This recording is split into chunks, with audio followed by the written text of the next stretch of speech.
ನಿಮ್ಮನ್ನ ಯಾರಾದ್ರೂ ನೀನು ಯಾಕೆ ಎಲ್ಲದಕ್ಕೂ ಭಗವಂತನ ಮೇಲೆ ಡಿಪೆಂಡ್ ಆಗಿದ್ಯಾ, ನಿನ್ಗೆ ಏನ್ ಬೇಕಾದ್ರೂ ಏನಿಗೆ ಭಗವಂತನ ಕೇಳ್ತ್ಯಾ, ನೀನ್ ಯಾಕೆ ಅವನಿಗೆ ಅಷ್ಟೊಂದು ಶರಣಾಗಿದ್ಯಾ, ಅವನೇನು ಅಷ್ಟೊಂದು ಶಕ್ತಿವಂತನ ಅಂತ ಕೇಳಿದ್ರೆ ಅವರಿಗೆ ಹೀಗೆ ಉತ್ತರ ನೀಡಿ.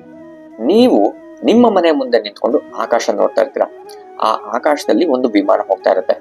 ಕೆಳಗಡೆ ನಿಂತಿರೋ ನೀನು ಆ ವಿಮಾನವನ್ನು ನೋಡಿ ಆಕಾಶದಲ್ಲಿ ಅದು ಎಷ್ಟು ಸಣ್ಣದಾಗಿ ಕಾಣ್ತಿದೆ ಅಂತ ಅನ್ಕೋತೀಯ. ಆದ್ರೆ ಅದೇ ವಿಮಾನವನ್ನ ನೀನು ಏರ್ಪೋರ್ಟ್ಗೆ ಹೋಗಿ ನೋಡಿದ್ರೆ ಅದು ದೊಡ್ಡದಾಗಿ ಕಾಣುತ್ತೆ, ನೀನು ಸಣ್ಣವನಾಗಿ ಕಾಣ್ತೀಯ. ಹೌದಾ ಅಲ್ವಾ? ಹಾಗೇನೆ ಭಗವಂತನ ಶಕ್ತಿ ಕೂಡ ಊಹಾತೀತವಾದದ್ದು. ನಾವು ಅವನಿಂದ ದೂರ ಇದ್ದೀವಿ ಅನ್ನೋ ಒಂದು ಮಾತ್ರಕ್ಕೆ ಅವನ ಬಗ್ಗೆ ನಮ್ಗೇನು ಗೊತ್ತಿಲ್ಲ, ಅವನ ಶಕ್ತಿ ಬಗ್ಗೆ ನಮ್ಗೇನು ಗೊತ್ತಿಲ್ಲ ಅಂತ ಅನ್ಕೋಬಾರ್ದು.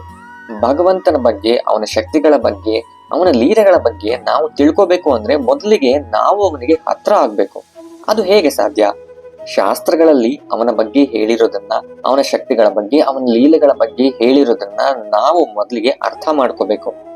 ಹಾಗೇನೆ ಭಗವಂತ ಬೇರೆಲ್ಲೂ ಇಲ್ಲ, ಅವನು ನಮ್ಮೊಳಗೆ ನಮ್ಮ ಜೊತೆಯಲ್ಲೇ ಸದಾ ಇದ್ದಾನೆ ಅನ್ನೋ ನಂಬಿಕೆ ಬರಬೇಕು. ಆ ಸತ್ಯವನ್ನ ನಾವು ಜೀರ್ಣ ಮಾಡ್ಕೋಬೇಕು. ಹಾಗಾಗಿ ನಾವು ಇನ್ನು ಮುಂದೆ ಶಾಸ್ತ್ರಗಳನ್ನ ಓದಕ್ಕೆ ಶುರು ಮಾಡೋಣ.